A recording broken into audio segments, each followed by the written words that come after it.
होगी वो 5 की होगी। ठीक है, सो 5 को हम मल्टीप्लाई करेंगे 0.1 से। ठीक है, और उसको फिर हम बाइकार्बोनेट में ऐड करके देखेंगे उसकी वैल्यू को कि क्या ये अक्यूट कंडीशन है कि क्रॉनिक कंडीशन है। ठीक है, कैसे देखो, वो जो कल हम एग्जाम्पल डिस्कस कर रहे थे, फॉर एग्जाम्पल मैं आपको एक कंडीशन देती हूँ, pH 7.2, ठीक है, PCO2, यही हम कल डिस्कस कर रहे थे, जिसपे हम फिर फंस गए थे क्योंकि हम उसकी कैलकुलेशन गलत कर रहे थे। ठीक है, और उसके बाद सॉरी बाइकार्बोनेट जो है वो है 30। अब आप मुझे बताओ कि ये सिनेरियो क्या है। जी मैम ये रेस्पिरेटरी एसिडोस नहीं PCO2 है ठीक है, ये तो। हाँ सही है, ठीक है, आप सही बोल रहे हो। रेस्पिरेटरी एसिडोसिस ऐसे हमने मतलब कहा दोनों ही विद एसिडोसिस है। मेटाबॉलिक नहीं मेटाबॉलिक अभी देखो, हाँ, मैम अब देखो, हाँ मेटाबॉलिक अब ये यही, कॉम्प्लिकेशन भी तो हो रही है। यस ये अब नहीं देखो, अब मैम, यहाँ पे देखो हमें क्या चूज करना है कि ये अक्यूट कंडीशन है या क्रॉनिक रेस्पिरेटरी एसिडोसिस है। ठीक है, आपको एमसीक्यू में ये चूज करना है। यहाँ अक्यूट और क्रॉनिक की बात हो रही है ना, हम अक्यूट और क्रॉनिक को कैसे डिफरेंशिएट करेंगे, यही डिफरेंशिएटिंग पॉइंट था ना हमारा। How differentiates an acute condition और अ क्रॉनिक कंडीशन। पॉइंट समझ में आ रहा है। नीचे आपको चॉइस में क्या दिया हुआ है कि इट्स अक्यूट कंडीशन और a chronic condition, how differentiate that. आप देखो कैसे आप डिफरेंशिएट करोगे। अब मैंने आपको क्या बताया कि कार्बन डाइऑक्साइड 80 हो गई है, नॉर्मल कितनी है, नॉर्मल मैम 40।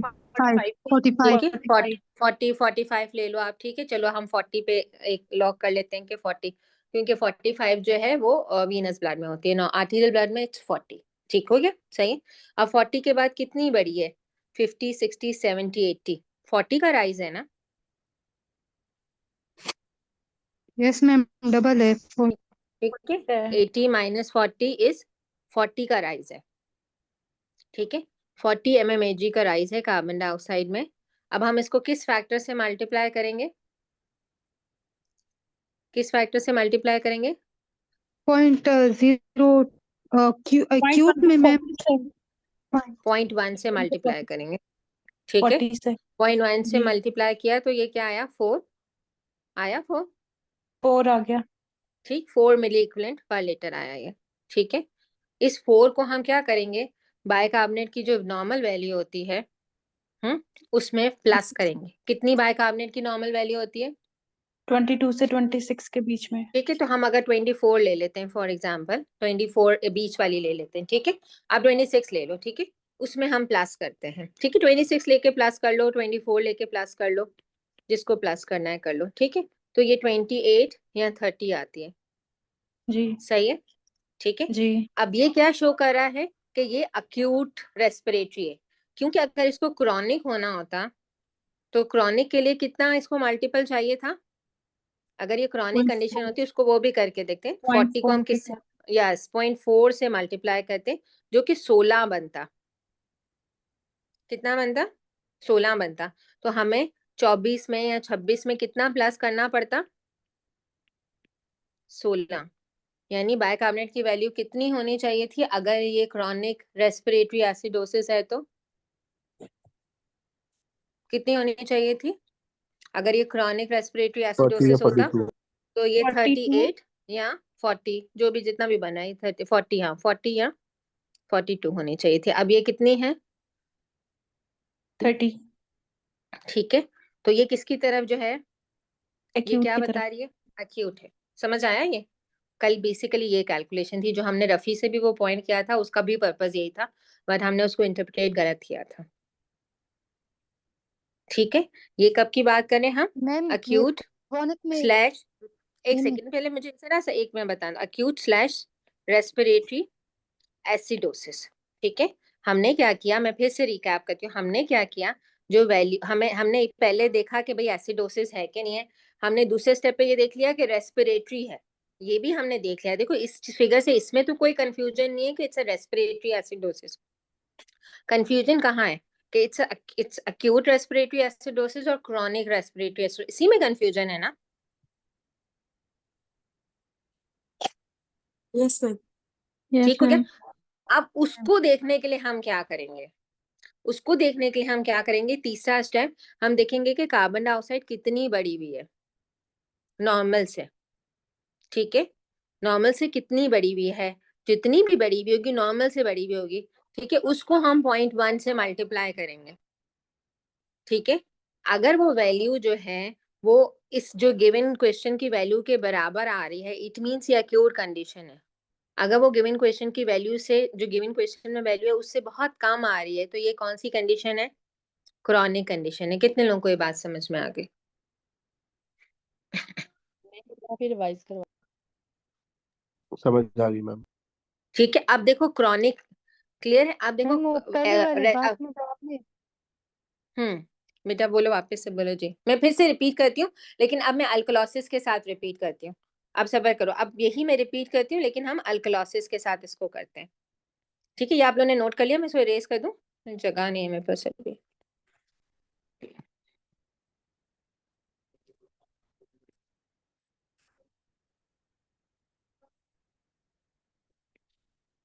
अच्छा जी, अब देखो, अब मैं एक और सिचुएशन लिखती हूँ यहाँ पे। ठीक है, एक सिचुएशन है जिसमें 7.6 pH है। ठीक है, अच्छा जी, कार्बन डाइऑक्साइड ये कल भी हम कर रहे थे 20 है। ठीक है, और बाइकार्बोनेट जो है वो भी 20 है। अब आप मुझे बताओ ये क्या है, पहले तो ये देखो ये क्या है, पहले हम ये डिसाइड Respiratory करें। मैम हमें ये समझ आ गया कि ये रेस्पिरेटरी अल्कलोसिस है। अब हमें कैसे पता चलेगा कि ये अक्यूट है या क्रॉनिक है, हमें ये कैसे पता चलेगा कि ये अक्यूट है या क्रॉनिक है। ठीक है, देखो अब ये कितनी वैल्यू है, 20। ठीक है, नॉर्मल कितनी होती है, 40। कितना डिक्रीज हुआ है, 20 अगर माइनस करें तो डिक्रीज कितना आया है, 20 का डिक्रीज आया है ना, 20 का डिक्रीज आया है। Yes ma'am. जी, ठीक है, अब 20 का डिक्रीज आया है, डिफरेंस भी निकाल रहे हैं तो फिर अगेन 20 ही आ रहा है। ठीक है, अब इसको हम किस फैक्टर से मल्टीप्लाई करेंगे, 0.2 से। 0.2 किससे मल्टीप्लाई करेंगे, 0.2 से मल्टीप्लाई करेंगे। ठीक है, क्या वैल्यू आई, 4। 4 आ जाएगी। ठीक है, अब ये 4 वैल्यू जो है, अगर बाइकार्बोनेट कॉम्पनसेट का अगर अक्यूट कंडीशन है तो क्या होगा, 24 या 26 जो भी लेना है, 24 हम ले लेते हैं, में से 4 माइनस किया कितना आया, 20। इसका क्या मतलब है, ये अक्यूट रेस्पिरेटरी अल्कलोसिस है। ठीक है, सही। अगर ये वैल्यू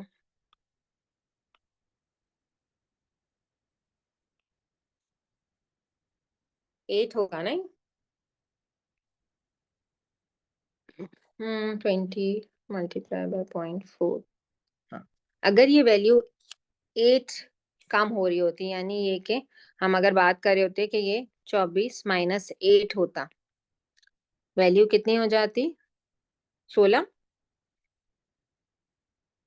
16, अगर ये 16 वैल्यू होती इसकी जगह पे, तो मैं इसको क्या कहती, अगर ये वैल्यू 16 होती तो मैं इसको क्रॉनिक कहती। कितने लोगों को ये बात समझ में आ गई। मैम क्लियर हो गया। ठीक हो गया, जब रेज होगा, जितना रेज होगा उसको 40 से माइनस करना है। 40 क्यों लेना है, बिकॉज 40 नॉर्मल वैल्यू है। ठीक है, उसको मल्टीप्लाई बाय 0.1 करना है, और जितना डिक्रीज होगा उसको मल्टीप्लाई बाय 0.2 करना है। फिर हमने देखना है कि इट्स अक्यूट कंडीशन और अ क्रॉनिक कंडीशन। ठीक हो गया, किसी को कंफ्यूजन है तो अभी भी पूछ लो। सी में इज दिस क्लियर।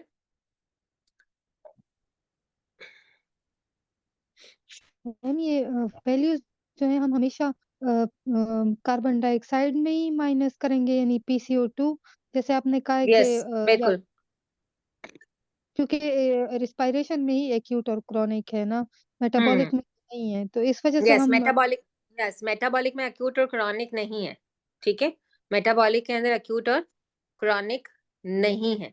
ठीक है, समझ में आ रही बात? तो अक्यूट और क्रॉनिक को डिफरेंशिएट करने के लिए हमने रेस्पिरेटरी के ही अंदर करना है। रेस्पिरेटरी एसिडोसिस है तो हमें ये करना है, रेस्पिरेटरी अल्कलोसिस।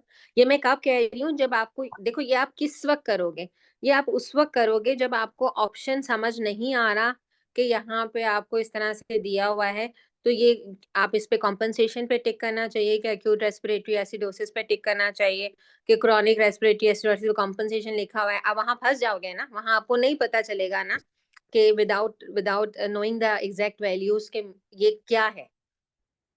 ठीक है, आप इमेजिन तो कर सकते हो कि भाई ये रेस्पिरेटरी एसिडोसिस है। ठीक है, मुझे देखने में कॉम्पनसेशन भी दिख रही है, लेकिन अगर नीचे अक्यूट का ऑप्शन दिया हुआ है, क्रॉनिक का ऑप्शन दिया हुआ है, ठीक है, विद कॉम्पनसेशन दिया हुआ है, तो आप कंफ्यूज हो जाओगे ना। तो अगर आपको फॉर्मूला अगर आपको कैलकुलेशन आती होगी तो you can exactly pin point के क्या है।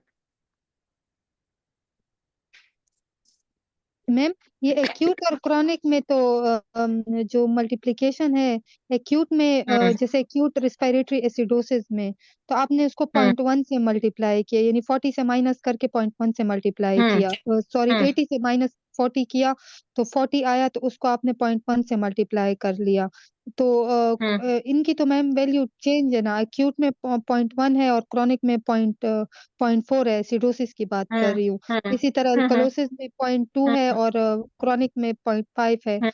तो इससे मैम आपने तो वो इसे एक्यूट कर देखो देखो इससे कैसे डिफरेंशिएट करेंगे, आपने 0.1 और 0.2 से ही किया है।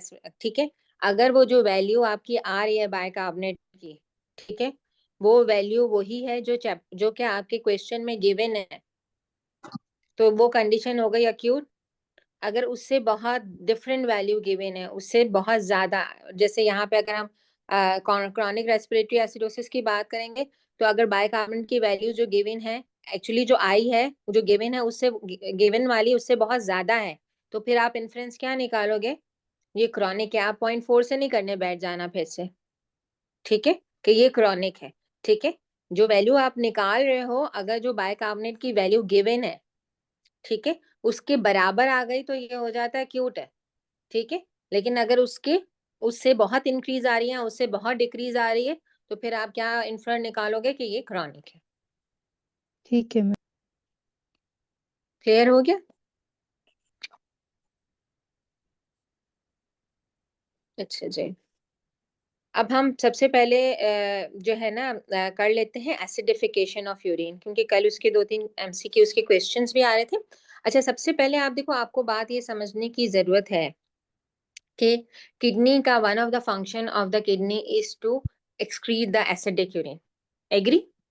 इसमें तो हमें कोई कंफ्यूजन नहीं है ना? ठीक है, किडनी का काम है, क्यों किडनी एसिडिक यूरिन एक्सक्रीट करता है? ठीक है, क्योंकि बॉडी के अंदर जो है वो एसिड ज्यादा बनते हैं, हम खाते भी एसिड ज्यादा है, हमारी बॉडी के अंदर फिक्स एसिड्स भी ज्यादा बनते हैं, और जो क्या कहते हैं रेस्पिरेटरी सिस्टम है, वो सिर्फ वॉलेटाइल एसिड्स को रिमूव कर सकता है, वो फिक्स एसिड्स को रिमूव नहीं कर सकता। ठीक है, तो हमारी बॉडी में से जितने भी फिक्स एसिड्स हैं उनको रिमूव करने का जो काम है वो किडनी के पास ही। ठीक है, एंड एसिडोसिस जब भी होगा तो आप याद रखो कि एसिडोसिस जो है वो, ठीक है, अल्कलोसिस क्या करता है, अल्कलोसिस जो है वो हाइपर एक्साइटेबिलिटी ऑफ न्यूरॉन्स करता है। ठीक है, और एसिडोसिस हाइपो एक्साइटेबिलिटी और न्यूरॉन करता है। तो पेशेंट जो है बहुत ज्यादा अगर एसिडोटिक होगा तो कोमा के साथ प्रेजेंट करेगा। आप देखते हो ना, डीके का पेशेंट कोमाटाइज हो जाता है, अनकॉन्शियस हो जाता है, आप लोगों ने नहीं देखा इमरजेंसीज में? ठीक है, डीके के पेशेंट्स होते हैं, क्यों होते हैं? डायबिटिक कीटो एसिडोसिस, एसिडोसिस जो है वो सीएनएस को प्रेस करेगा, इसमें कोई ऐसी शक की बात नहीं है। ठीक है, और वो क्या करेगा, रेस्पिरेटरी सिस्टम को कहेगा कि वो कैसे कॉम्पनसेट करता है रेस्पिरेटरी सिस्टम उस मेटाबॉलिक एसिडोसिस को, कि कार्बन डाइऑक्साइड, एटलीस्ट मैं कार्बन डाइऑक्साइड तो निकालूं, तो वो क्या करता है, रेस्पिरेटरी हाइपर वेंटिलेट करता है, जिसको हम कुशमाल ब्रीदिंग कहते हैं। ठीक हो गया? क्लियर है? अभी आज कोई एमसीक्यू मैं ऐसे देख रही थी ग्रुप में, ये कोई पॉइंट डिस्कस हो रहा था, I am just clearing this point, ठीक है? सो हमारी बॉडी में फिक्स एसिड ज्यादा बनते हैं, रिगार्डलेस ऑफ एनीथिंग हमारी बॉडी में फिक्स एसिड ज्यादा बनते हैं, ठीक है? कि वो फिक्स एसिड सल्फ्यूरिक एसिड भी होता है, फॉस्फोरिक एसिड भी होता है, ठीक है? उसके बाद ये कि हम डाइट में भी एसिड ज्यादा लेते हैं, एक तो प्रोटीन कैटाबॉलिज्म से एसिड बन रहे हैं, दूसरा हम डाइट में भी एसिड्स लेते हैं, ठीक है? हमारी अगर हम अगर अपनी डाइट में देखें तो हमारी डाइट में एसिडिक कंटेंट ज्यादा है, चाहे फिर वो सिट्रस फ्रूट की फॉर्म में हो, चाहे टोमेटो की फॉर्म में हो, चाहे जो है कैबेज की फॉर्म में, they all have acidic ingredient in it, ठीक है? तो अब इन एसिड्स को निकालने के लिए जो एक ऑर्गन नेचर ने हमें दिया, दैट इज किडनी, ठीक है? रेस्पिरेटरी सिस्टम वॉलेटाइल एसिड्स को निकाल सकता है, ठीक है? अच्छा, अब किडनी को उस एसिड्स को निकालना है, तो जो मैकेनिज्म है उसको हम कैसे कहते हैं, एसिडिफिकेशन ऑफ यूरिन, ठीक है? अब किडनी को दो काम करने हैं बेसिकली, ठीक है? एक क्या करना है, एक क्या काम करना है, अब उसको क्या करना है, पीएच को मेंटेन करना है, और पीएच को कितना मेंटेन करना है, 7.35 से 7.45 तक उसने पीएच को मेंटेन करना है। अब इशू क्या हो रहा है कि जब प्लाज्मा जीएफआर में कन्वर्ट होता है तो बाइकार्बोनेट जो है जीएफआर के साथ फिल्टर्ड हो जाता है, ठीक है? और साथ में के हाइड्रोजन आयन जो है वो क्योंकि बाउंड फॉर्म में होते हैं तो वो जो है फिल्टर्ड भी नहीं होते, ठीक है? अब किडनी जो है वो को दो काम करने हैं, एक तो उसको इस फिल्टर्ड बाइकार्बोनेट को रीअब्सॉर्ब करवाना है, क्योंकि loss of bicarbonate is also acidosis, agree?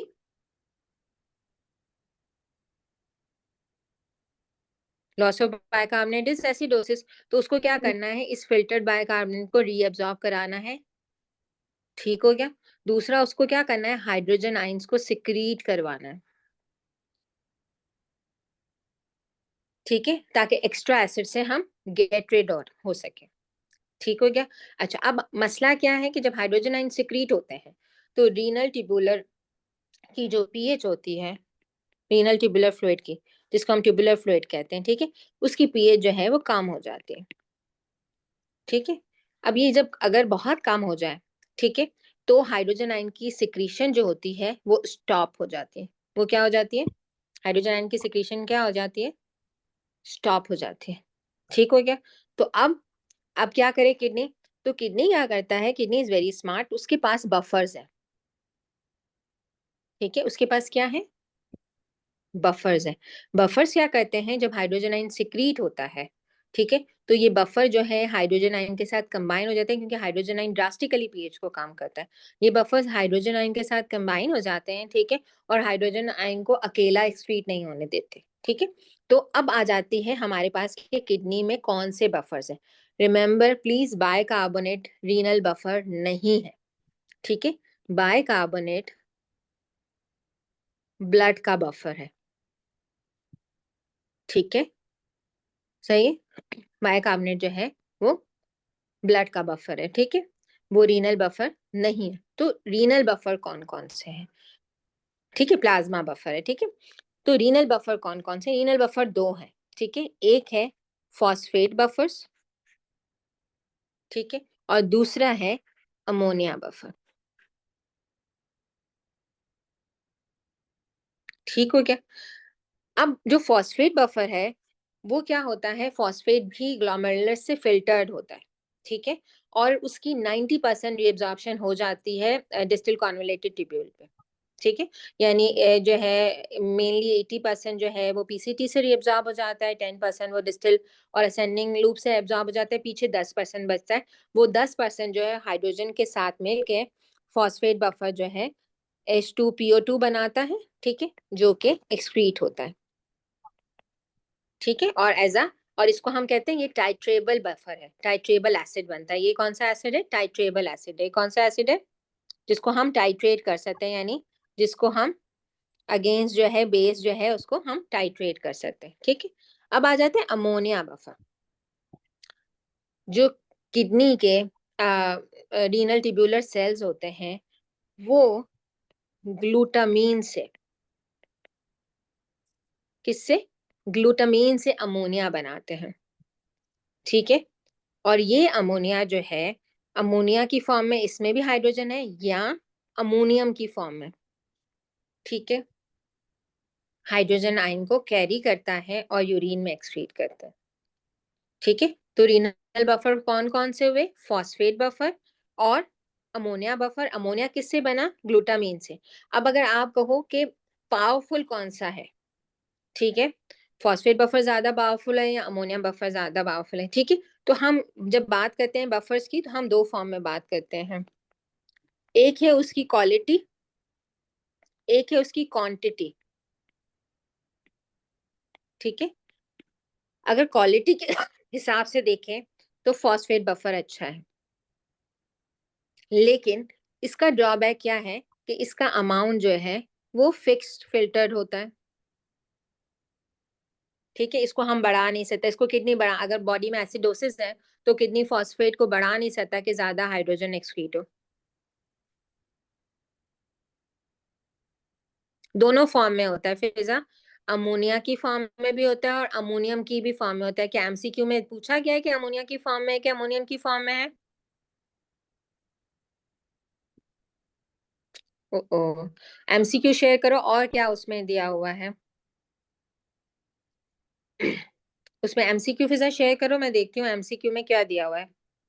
Okay, फिर उसके बाद जब हम क्वांटिटी की बात करते हैं तो क्वांटिटी किसकी बढ़ सकती है, क्वांटिटी जो है वो अमोनिया की बढ़ सकती है, अमोनियम की बढ़ सकती है, ठीक है। तो क्वांटिटी वाइज कौन सा अच्छा है, क्वांटिटी वाइज ये अच्छा है क्योंकि जब एसिडोसिस होगा so the our kidney can increase the amount of the formation of ammonia और अमोनियम, ठीक है, ये फिक्स्ड है। लेकिन ये क्यों अच्छा है, क्वालिटी इसकी क्यों अच्छी है कि इसकी जो पीके होती है, ठीक है, वो रीनल फ्लूइड के पीएच के बराबर होती है। अच्छा, जब हर अगर कोई भी सिस्टम जिसकी पीके जो है उस फ्लूइड के पीएच के बराबर हो तो वो सिस्टम सबसे अच्छा काम करता है वहां पे, ठीक है, इसलिए। लेकिन इसकी जो पीके होती है ज्यादा अल्कलाइन होती है, ये रीनल फ्लूइड के बराबर नहीं होती, लेकिन इसके बावजूद भी क्योंकि इसकी क्वांटिटी बहुत बढ़ सकती है मेटाबॉलिक एसिडोसिस के अंदर जहां किडनी इज नॉट इन्वॉल्व, ठीक है, वहां पे ammonia secretion can increase drastically. So जो है that is why it is quantitatively this is more important, ठीक है। when the metabolic acidosis in the body, this is more important ठीक हो गया। अच्छा, अब जब जब अच्छा, अब एक और भी बात सुनो, बाइकार्बोनेट, एक और मजे की बात यह है कि जो बाइकार्बोनेट फिल्टर्ड हुआ है,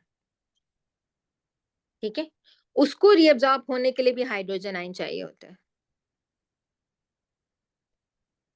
ठीक है। तो इसका क्या मतलब है कि सारा हाइड्रोजन आयन जो सिक्रीट हुआ है वो सारा का सारा एक्सक्रीट नहीं हो जाता।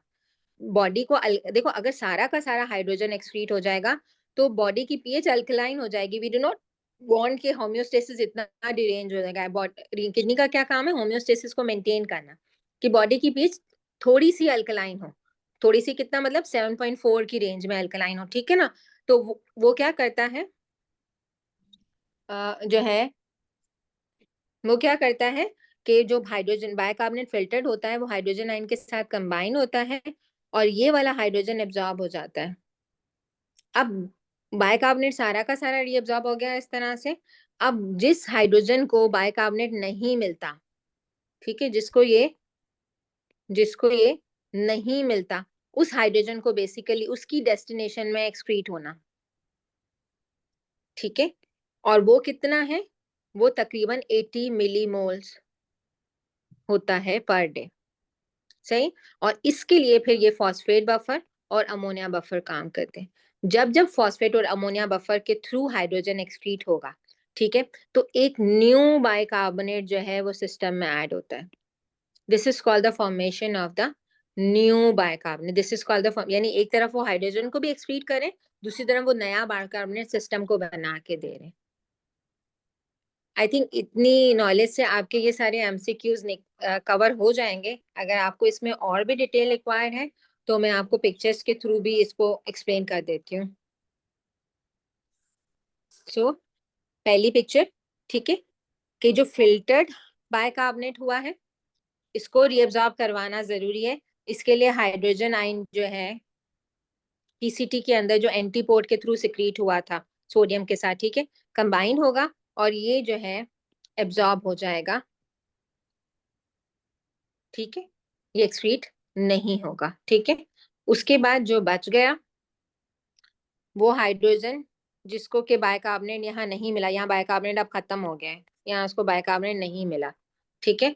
तो वो क्या करेगा, दूसरा किसको ढूंढेगा, फॉस्फेट को ढूंढेगा, ठीक है, और टाइट्रेबल फॉस्फेट की फॉर्म में एक्सक्रीट होगा, ठीक है।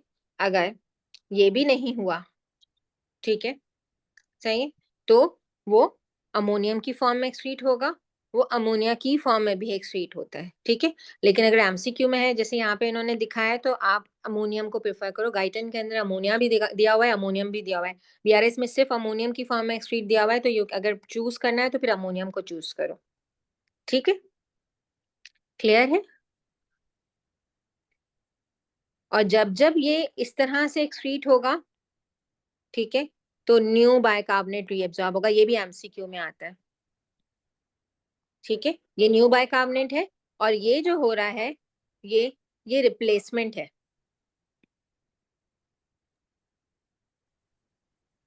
अमोनियम। मैम ये जो बाइकार्ब अब्सॉर्ब हो रहा है, ये जो कॉन्ट्रैक्शन अल्कलोसिस का मैकेनिज्म था, ये भी इसी से इन्वॉल्व था। कॉन्ट्रैक्शन अल्कलोसिस हमने क्या पढ़ा था, कॉन्ट्रैक्शन अल्कलोसिस में क्यों हो रही थी कॉन्ट्रैक्शन अल्कलोसिस, जब मैम ये हाइड्रोजन सिक्रीट हो पोटेशियम रहा था, एटम्स था। सेक्रेशन, या हाइड्रोजन जब सेक्रेशन। हाइड्रोजन सिक्रीट हो रहा था, उसकी जगह पे जो बाइकार्बोनेट रीअब्सॉर्बर, और हाइड्रोजन क्यों सिक्रीट हो रहा था, क्या रीजन था कॉन्ट्रैक्शन अल्कलोसिस का? मैम जी, ये एनीवन, पोटेशियम कम था। रीअब्सॉर्ब हो रहा है। एक करके बताओ, एक एक करके बताओ। जी हाँ, एक कोई बोल ले। अब कोई भी नहीं बोल रहा। मैम वो पीसीटी में जब बाइकार्ब अब्सॉर्ब हो रहा है तो हाइड्रोजन हम्म सेक्रीट हो रहा है, हम्म वहां पे उस लेवल पे। मैम मतलब मुझे कॉन्ट्रैक्शन वही। अल्कलोसिस तो हमने हाइपोकैलिमिया के कॉन्सेप्ट के हिसाब से पढ़ा था। हम्म पीसीटी में भी था। ईसीटी में क्या था मुझे बताओ, वही तो मैं पूछ रही हूँ, बीसीटी में क्या था, ईसीटी में क्या मैम था contraction alkalosis? Ma'am bicarb reabsorb हो रहा था और हाइड्रोजन सेक्रीट हो रहा था। हम्म देखो, अब हर दफा तो कॉन्ट्रैक्शन अल्कलोसिस नहीं हो रहा ना, कॉन्ट्रैक्शन अल्कलोसिस तो उस वक्त हो रहा है ना जब वॉल्यूम कम है। देखो बेसिकली होता क्या है, जब भी वॉल्यूम कम होता है ना, ठीक है ना, तो रेनिन सेक्रीट होता है, ठीक हो गया। जब रेनिन सेक्रीट होता है तो वो ऑब्वियसली एल्डोस्टेरोन को, renin angiotensin aldosterone mechanism activate करता है। जो एंजियोटेंसिन 2 है, ठीक है, जो एंजियोटेंसिन 2 है, अभी जी हम मैम। इसका काम भी अभी पढ़ेंगे भी सही, एक सेकंड, बल्कि ना टेबल में है भी सही, यहाँ पे एक सेकंड मैं तुम लोग को दिखाती हूँ। अच्छा, एनाइन गैप तो समझ आ गया था ना तुम लोग को? जी मैम। Yes ma'am. हम्म, एक सेकंड में ना के पीछे अब जब भी रेनिन सिक्रीट होगा वो एंजियोटेंसिन 2 को एक्टिवेट करेगा। बेसिकली एंजियोटेंसिन 2 क्या करता है, वो जो है ना सोडियम हाइड्रोजन एक्सचेंजर को एक्टिवेट करता है, ठीक है। जब सोडियम हाइड्रोजन एक्सचेंजर एक्टिवेट होता है तो हाइड्रोजन सिक्रीट हो रहा होता है, उसके अगेंस्ट में बाइकार्बोनेट रीअब्सॉर्ब होता है। एक सेकेंड, ये मैकेनिज्म है कॉन्ट्रैक्शन अल्कलोसिस का, कि जब डिहाइड्रेशन होती है तो अल्कलोसिस होती है। क्यों अल्कलोसिस होती है? क्योंकि एंजियोटेंसिन 2 जो है वो सोडियम हाइड्रोजन एक्सचेंजर को एक्टिवेट करता है, जिससे बाइकार्बोनेट की एब्जॉर्प्शन होती है पीसीटी में, और जिससे जो है वो कॉन्ट्रैक्शन अल्कलोसिस होती है। तो ये वर्सन करता है अल्कलोसिस को। मैम ये एक ठीक बार होगा। रिपीट एक करने दी। और ये जो है ना वो थायराइड डाययूरेटिक्स, ये डाययूरेटिक्स का साइड इफेक्ट भी है ना, फिर जी मैम। मैं रिपीट भी कर देते हैं। ये थायराइड डाययूरेटिक्स का और में हमें लूप डाययूरेटिक्स दोनों का साइड इफेक्ट भी है ना कॉन्ट्रैक्शन अल्कलोसिस।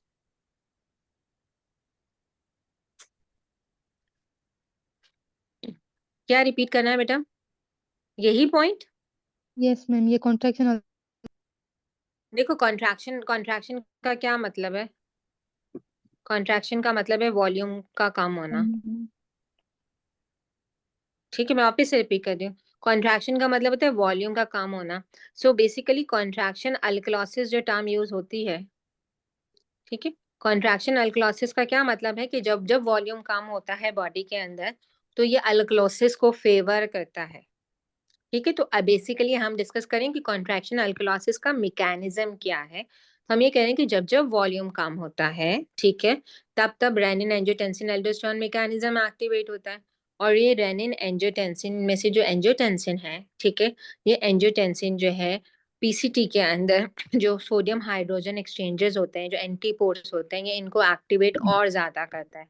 ठीक है, ये एंजियोटेंसिन 2 का बहुत जो है इंपॉर्टेंट काम है पीसीटी के ऊपर, ठीक है, जिससे हाइड्रोजन आयन सिक्रीट होता है और बाइकार्बोनेट ये एब्जॉर्ब होता है, और ये बाइकार्बोनेट जो है वो ऐड करता है to the alkalosis. So this is called the contraction alkalosis.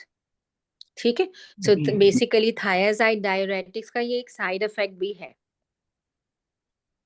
है ना, जी मैम। कि वो डायूरेसिस करेगा तो जो है ना, बल्कि इनफेक्ट है ना, कैप्लान के अंदर ना एक सिनेरियो दिया हुआ है, मैं आपको पढ़ के भी सुनाती हूँ, कि एक फीमेल है जो इमरजेंसी रूम में आई है विद कंफ्यूजन, ठीक है, she is on hydrochlorothiazide, her bicarbonate level is 34 milliequivalent, ठीक है, what is the cause of metabolic alkalosis पूछा हुआ उन्होंने, ठीक है, तो उन्होंने फिर उसको यही बताया कि थायाजाइड डायूरेटिक्स क्या करें, बेसिकली डायूरेसिस करें, डायूरेसिस से वॉल्यूम कम हो रहा है, जब वॉल्यूम कम हो रहा है तो रास एक्टिवेट हो रहा है, और रास का जो एंजियोटेंसिन 2 जो है वो ये काम कर रहा है कि अल्कलोसिस डेवलप कर रहा है, और उस अल्कलोसिस से क्या हो रहा है, उसको hyperexcitability of neurons. Agree? अभी मैंने आपको बात बताई थी। Yes ma'am. एसिडोसिस क्या करेगा, डिप्रेशन करेगा, ठीक है, और अल्कलोसिस क्या करेगा, हाइपर एक्साइटेबिलिटी करेगा, ठीक है, एक्सेजरेटेड रिफ्लेक्सेस, कंफ्यूजन, इरिटेबिलिटी, ये सब करेगा, ये उसके सिम्टम्स होंगे ना।